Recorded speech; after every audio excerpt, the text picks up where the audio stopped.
Бүгүн 18 апрелде Балыкчы шаарында мамлекеттик калкты тейлөө борборунун ачылыш аземи өткөрүлдү. Иш-чарага Балыкчы шаарынын мэри Азамат Арнабек уулу, шаардык кеңештин төрагасы Жакшылык Абдыразаков, Кыргыз Республикасынын санариптик өнүктүрүү министрлиги, мамлекеттик инфоком ишканасынын жетекчилиги, жергиликтүү бийликтин өкүлдөрү жана шаар тургундары катышышты. Борбордун ачылышы үчүн Балыкчы шаардык мэриясы 2021 өнүктүрүү фондго кайрылып, фонд 7 миллион 300 миң сомго борбордун имаратын салып берген.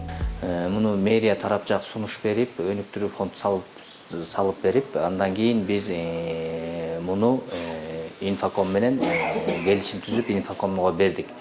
Инфокомго бергенден кийин инфоком ичинин баарын, бул жердин баарын, учурунан баардык талаптарга жооп берген, автоматташтырылган жаңы системалардын баарын киргизип, бүт жабдуулар менен жаап, азыркы учурда ишке киргизип турушат десек болот. Имараттын жалпы аянты 213 чарчы метрди түзөт. Эми тургундар түндүк системасы, каттоого туруу, жарандык абалдын актыларын жазуу, касса, нотариус, фото, паспортко жана башка документтерге байланыштуу кызматтарды бир жерде ала алышат. Ал эми кызмат көрсөтүүлөрдү, мүчүлүштүктөрдү алдын алуу максатында Кыргыз Республикасынын санариптик өнүктүрүү министрлиги иштин жүрүшүн көзөмөлгө алаарын билдирди. Прозрачность боюнча биз онлайн карап турабыз. Көргөнүңүздөр эле кругом камералар турат.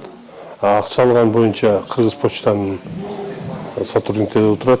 Бияктан деле андай маселе жаралбаш керек. Коррупционный наркотик иш болбойт.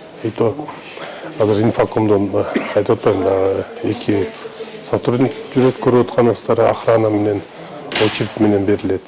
Мен ойлойм, биз круглосутка буларды контролдоп карап турушат. Ошондой эле борбордо кызмат көрсөтүүнүн сапатын жакшыртуу максатында сурап билүү терезеси, күтүү залы, электрондук кезекке туруу, эне бала бөлмөсү жана видео көзөмөл каралган. Жалпысынан 10 кызматкер калкты тейлөө кызматын көрсөтөт. Паспорттун жасоо мөөнөтү бизде мындай жөнөкөй мөөнөт менен 12 иш күндө. Бул жарандык паспорттун мөөнөтү. Жалпы жарандык паспорттун мөөнөтү бул 18 иш күндү түзөт. Анан биздерде дагы азыр немелер кошулду.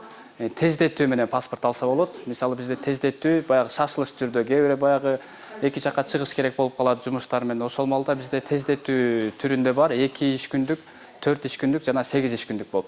Ошолор менен келип тездетип паспорттарын алып кетсе дагы болот. Буга чейин кызмат көрсөтүүлөр шаардын ички иштер бөлүмүнүн жана борбордук көчөдө жайгашкан имаратта көрсөтүлүп келген. Бардык кызматтарды бир жерге бириктирген борбордун ачылышы шаар тургундарын кубандырды. Тиякка бар, сүрөткө бар, акчаны тиякка төк, анан биякка бар деген жок болуптур. Баары уш жерден бир эле бүтүп калыптыр. Абдан жакшы ачылыш болуптур. Ушинтип Балыкчы шаары өнө берсин, өсө берсин.